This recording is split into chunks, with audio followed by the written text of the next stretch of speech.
빨리 가! 간지난다 그러는 거야.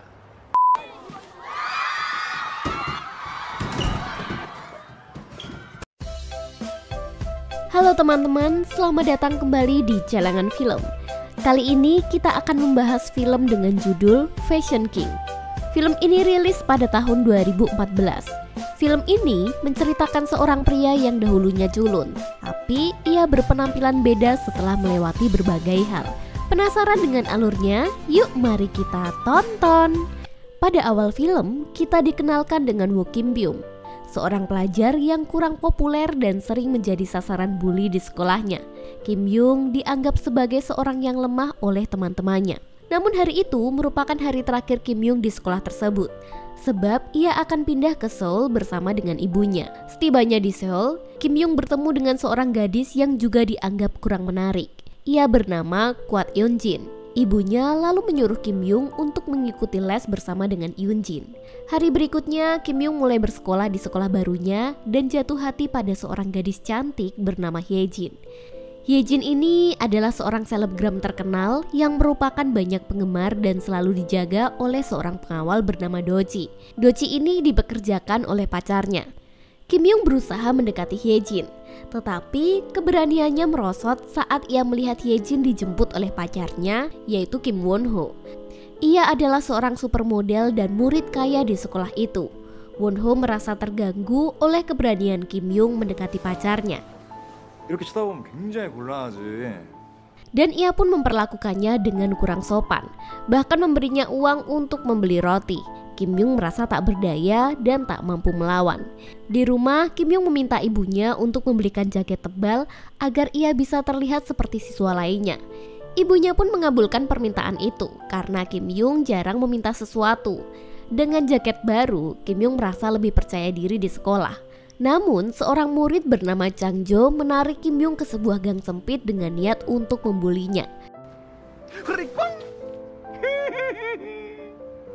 Keduanya terkejut saat mengetahui bahwa jaket mereka adalah barang tiruan dengan merek yang mirip dengan yang asli. Kemudian mereka berdua pergi ke kantor distributor jaket itu dan bertemu dengan CEO-nya. Rupanya, bisnis mode Namjoon memang menjual produk tiruan dari merek terkenal.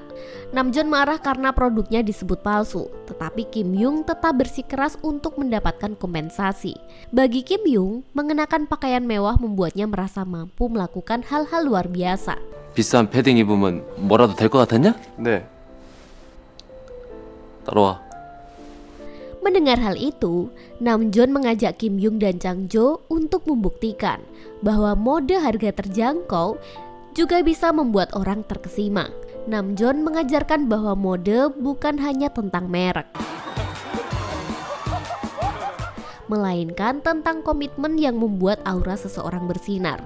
Inilah yang disebut ganji, yang berarti kecerdasan dengan memadukan pilihan busana. Kim Byung sangat terkesan dengan penjelasan Namjoon dan memutuskan untuk belajar mode darinya, serta bekerja paruh waktu bersama dengan Chang Jo. Melihat keseriusan Kim Byung dan Chang Jo, Namjoon menerima permintaan mereka dan mulai mengajari mereka tentang mode.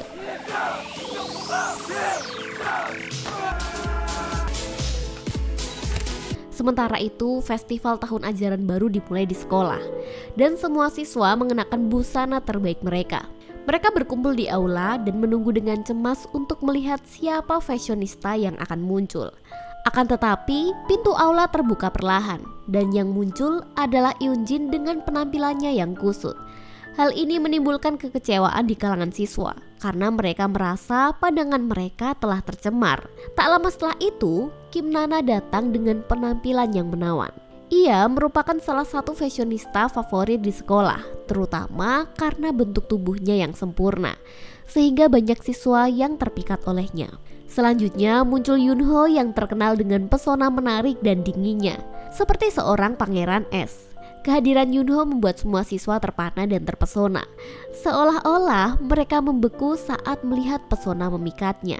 Di sekolah, Won Ho dan Hye Jin dikenal sebagai raja dan ratu mode yang selalu menjadi pusat perhatian. Akan tetapi, kejutan terjadi ketika Kim Byung tiba-tiba muncul dengan jubah dan tongkat. Hal ini membuatnya tampak seperti seorang raja. Pesonanya begitu kuat sehingga semua siswa, termasuk Hyejin, terpesona olehnya. Hari berikutnya di kafetaria sekolah, tampak Dochi sedang mengintimidasi seorang siswa yang tidak sengaja menumpahkan makanan ke jas mahal milik pria berotot itu. Melihat situasi itu, Kim Yung dengan tegas meminta pria itu melupakan soal noda di jasnya. Bahkan Kim Yung dengan rela bersedia menggantikan siswa itu untuk menerima hukuman. 됐지? Tidak diduga, tindakan Kim Yung membuat para siswi semakin mengaguminya, termasuk Hyejin yang mulai menaruh perhatian kepada Kim Yung. Hyejin bahkan mengundang Kim Yung secara khusus untuk datang ke pesta ulang tahunnya. Tentu saja Kim Yung merasa sangat bahagia dengan undangan itu. Singkat cerita, hari ulang tahun Hyejin tiba dan Kim Yung datang ke pesta itu. Ia memainkan sebuah lagu untuk Hyejin dan perlakuan hangat Kim Yung membuat Hyejin tersipu malu. Setelah acara selesai, Kim Yung dan Hyejin berjalan-jalan bersama. Sebelum mereka berpisah, Hyejin mencium pipi Kim Yung dan membuatnya gembira.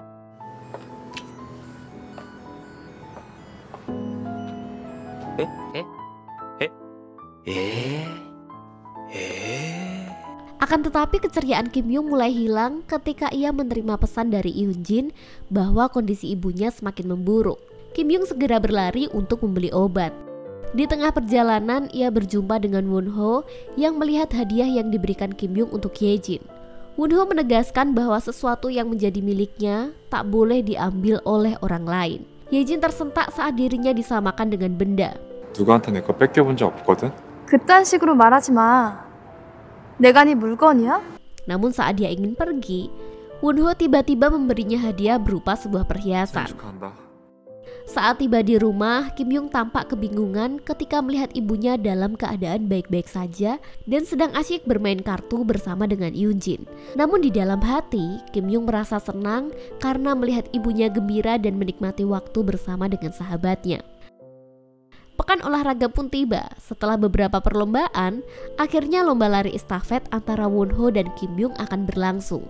Kim Yung hadir dengan jubah bulu elang, sementara Wonho mengenakan kain hitam di kedua sisi celananya, ya mirip sayap kelelawar.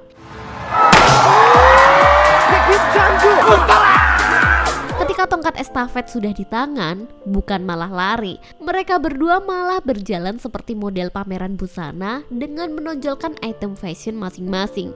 Tiba-tiba langit menjadi mendung dan angin tertiup kencang. Hal ini menyebabkan bulu elang di jubah Kim Yung berterbangan. Momen ini justru dimanfaatkan oleh Wonho yang berjalan mundur dan langsung meloncat saat mengembangkan sayap kelelawar di celananya. It's Michael Jackson? 아니! 나갑니다! 나왔다요! Dan hal ini membuat Kim Yung kalah. Namun, sikap mereka yang kurang serius dalam kompetisi ini pada akhirnya membuat mereka dihukum oleh pengajar. Setibanya di rumah, Wonho membaca unggahan pacarnya dan menemukan komentar Kim Yung di situ. Dia lalu melihat profil Kim Yung dan menemukan tautan toko daring milik Namjoon. 짭퉁 새끼들. Pada suatu ketika, Wonho mengutus Dochi untuk mengunjungi desa tempat Kim Yung dulu tinggal. Hal ini dilakukan untuk memperoleh rekaman aksi bullying Kim Yung dari salah seorang teman lamanya. Wonho berniat menyebarkan video itu di sekolah. Sementara itu, Wonho mengunjungi toko milik Namjoon, bukan untuk membeli barang, tetapi untuk mengancam Kim Yung dan Changjeon. 간지라. 너무 나대지 마라. Beberapa waktu setelahnya, Namjoon sangat senang karena desain jaket terbarunya telah selesai. Namun secara tak terduga, dua orang polisi datang dan menahan Namjoon atas kasus penipuan. Untungnya, tim dan Changjeon segera datang ke kantor polisi, dan kasus itu pun dapat segera diselesaikan. Hari berikutnya, Namjoon menyerang Wonho karena merasa kesal telah dilaporkan ke polisi. Akan tetapi, Dochi langsung membalas serangan itu. Hal ini membuat kaki Namjoon patah dan harus dilarikan ke rumah sakit. Melihat kondisi mentornya yang mengenaskan, Changjeon bermaksud untuk membalas dendam kepada Wonho. Namun ia malah dibuat babak belur oleh Wonho. 내가 가만 안 둘 거야. 야 창주야. 눈을 깔면 돼. Di sekolah, Wonho menyebarkan video aksi pengintimidasi Kim Yung di seluruh sekolah. Melihat hal ini, semua siswa pun langsung menghina Kim Yung karena dianggap tidak mampu.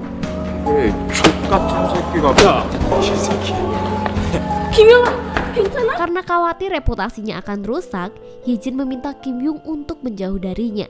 Sementara itu, Yoonji merasa tidak terima atas perlakuan kasar yang diterima Hyejin. Namun, Dochi segera mendorong Yoonji hingga jatuh tersungkur. Dalam situasi ini, Kim Yung merasa tidak mampu melindungi Yoonji. Akun media sosial Kim Yung kini dipenuhi komentar kebencian dari netizen. Namun demikian, Yoonji tetap setia mendukung Kim Yung hingga membuatnya menyadari ketulusan Yoonji terhadap dirinya. 고맙다, 곽은진. 너의 깊은 상처에 나의 상처로. Pada suatu hari, tim acara Fashion King mengunjungi sekolah untuk mewawancarai Wonho sebagai salah satu finalis dalam program mereka. Diketahui bahwa Wonho mengikuti kompetisi fashion ini untuk membuktikan eksistensinya kepada seseorang. Kim Yung yang menyaksikan wawancara itu akhirnya memiliki tekad baru untuk mengikuti acara Fashion King demi ibunya. 엄마, 나 이제 도망 안 가. 꼭 하고 싶은 일이 생겼어.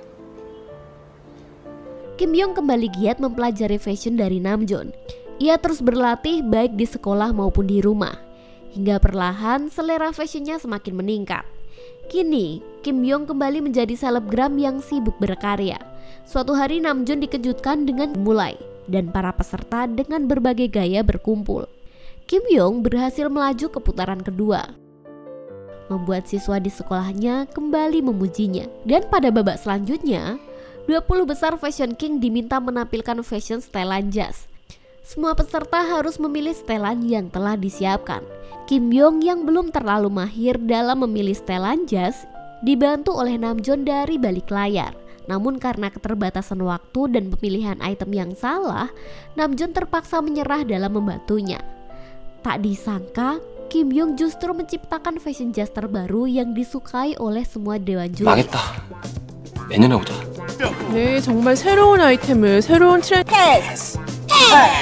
Berkat usaha kerasnya, ia berhasil lolos ke 4 besar. Ketika Kim Yung ingin merayakan keberhasilannya bersama dengan Namjoon, Yoonjin tiba-tiba datang dengan penampilan menakjubkan. Yoonjin terlihat sangat cantik dan modis. Hal ini membuat Kim Yung terpana dan memujinya. Saat sedang merayakan pesta keberhasilan, tim Fashion King mengunjungi kantor Namjoon. Mereka menyerahkan sebuah kotak berisi gaun dan misi baru, yaitu menciptakan fashion kontestan saat pergi berkencan. Namjoon, Changjo, dan Kim Yung merasa bingung karena mereka belum pernah berkencan sebelumnya. Kini mereka terus memikirkan fashion apa yang akan mereka kenakan saat berkencan. Di sisi lain, Wonho diminta oleh ayahnya untuk mengundurkan diri dari kompetisi Fashion King karena sang ayah ingin Wonho lebih fokus pada studinya daripada fashion. Namun Wonho bertekad untuk tetap berkompetisi. Misi gaya kencan pun berlangsung. 2 kontestan tereliminasi karena memberikan pengalaman kencan yang kurang menyenangkan. Sementara itu, Wonho menampilkan kesan seorang pria elegan dengan memberikan kalung permata kepada pasangannya di depan altar gereja. Tentu saja Wonho lolos di babak ini. Terakhir adalah Kim Yung. Ia menunjukkan kencan yang penuh kejutan dan romantis, sehingga berhasil melaju ke babak final. 널 만나고 나서 나는 많이 사랑해. Seiring mendekati hari final, Kim Yung diancam oleh Wonho yang meminta Kim Yung mengalah. Jika tidak, orang terdekat Kim Yung akan dibuat menderita. Namun Kim Yung tidak gentar sedikit pun. Misi terakhir untuk final adalah bertukar barang dengan lawan. Kim Yung memberikan seragam SMA-nya saat di desa dulu kepada Wonho, sedangkan Wonho hanya memberikan uang 10.000. Dengan jumlah uang itu, Kim Yung merasa tidak mungkin untuk membeli busana baru. Namun Namjoon memiliki ide kreatif. Ia mengajak Kim Yung untuk pergi ke penjual pakaian bekas dan berhasil mendapatkan 1 setelan baju dengan uang 10.000. Mereka kemudian bekerja sama untuk menciptakan busana yang sangat bagus untuk Kim Yung. Suatu malam, Kim Yung terlihat berada di kantor Namjoon. Tak disangka, Yoonjin ternyata tidur di sana. Kim Yung memutuskan untuk mencoba baju yang telah jadi. Saat Yoonjin terbangun, ia memuji penampilan Kim Yung yang sedang mengenakan baju itu. Mendengar pujian itu, Kim Yung merasa sangat berterima kasih kepada Yoon Jin dan menyatakan rasa cintanya. 은진아. 응? 나 사실 내가 많이 고맙고 좋아하는 거 알지? Mereka pun akhirnya resmi berpacaran. Singkat cerita, hari final kompetisi telah tiba. Wonho tampak siap dengan busananya, sementara Kim Yung masih belum sampai di tempat acara. Saat turun dari taksi, tas yang berisi busana Kim Yung ditarik oleh seseorang yang mengendarai sepeda motor, sehingga ia terseret ke sana kemari dan tubuhnya penuh luka. Namun pada akhirnya Kim Yung berhasil mengamankan tasnya. Setelah melepaskan tas dari perampok, Kim Yung pun jatuh pingsan. Acara segera dimulai, tetapi tidak ada yang mengetahui keberadaan Kim Yung. Akhirnya sang sutradara mengambil inisiatif agar Wonho tampil lebih dulu dan menempati posisi yang seharusnya untuk Kim Yung. Semua orang langsung menganggap Kim Yung telah mengundurkan diri. Di sisi lain, Kim Yung yang telah sadar berusaha berjalan terhuyung menuju ke tempat acara. Yoon Jin yang kebetulan berada di sana menangis melihat keadaan kekasihnya yang menyedihkan. Yoon Jin ingin mengajak Kim Yung ke rumah sakit, namun Kim Yung meyakinkan bahwa dirinya baik-baik saja. Selanjutnya sutradara diberitahu bahwa Kim Yung akan datang. Sementara itu di depan panggung, Wonho sedang diwawancarai oleh MC. Wonho mengatakan jika ia menang, ia akan meneriakkan nama almarhum ayahnya dengan sangat keras. 아버지 이름 크게, 아주 크게 불러드릴게요. Terlihat ibu Kim Yung yang kebetulan baru datang menangis histeris melihat kondisi anaknya. Namun Kim Yung masih mencoba tegar di depan ibunya. Kemudian Kim Yung meminta maaf kepada Namjoon dan Changjo karena telah gagal melindungi busana yang telah mereka buat dengan susah payah. Mendengar itu mata Changjo dan Namjoon berkaca-kaca karena mereka tak menyangka Kim Yung rela mengorbankan dirinya demi melindungi busana itu. Tak lama kemudian, asisten sutradara mendesak Kim Yung untuk segera mencoba baju karena kamera telah menyala.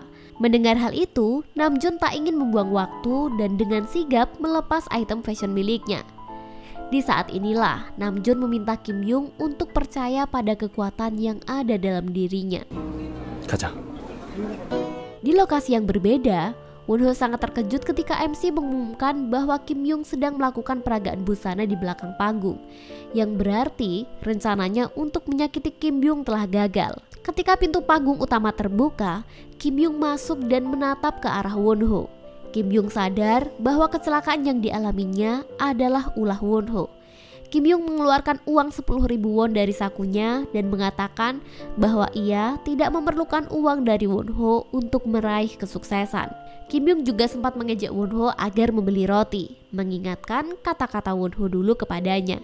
Tanpa berlama-lama, MC meminta mereka kembali ke posisi masing-masing karena Kim Yung akan tampil. 구름도 나무도 사람도 언젠가는 Setelah menyaksikan penampilan Kim Yung, semua orang memberikan tepuk tangan meriah karena Kim Yung telah menyelesaikan misi terakhirnya. Kim Yung pun menjadi idola baru di kalangan masyarakat. Di akhir kisah, Namjoon berhasil menjadi desain terkenal, sementara Changjo pelatih doci untuk menjadi fashionista yang handal. Dan film pun tamat.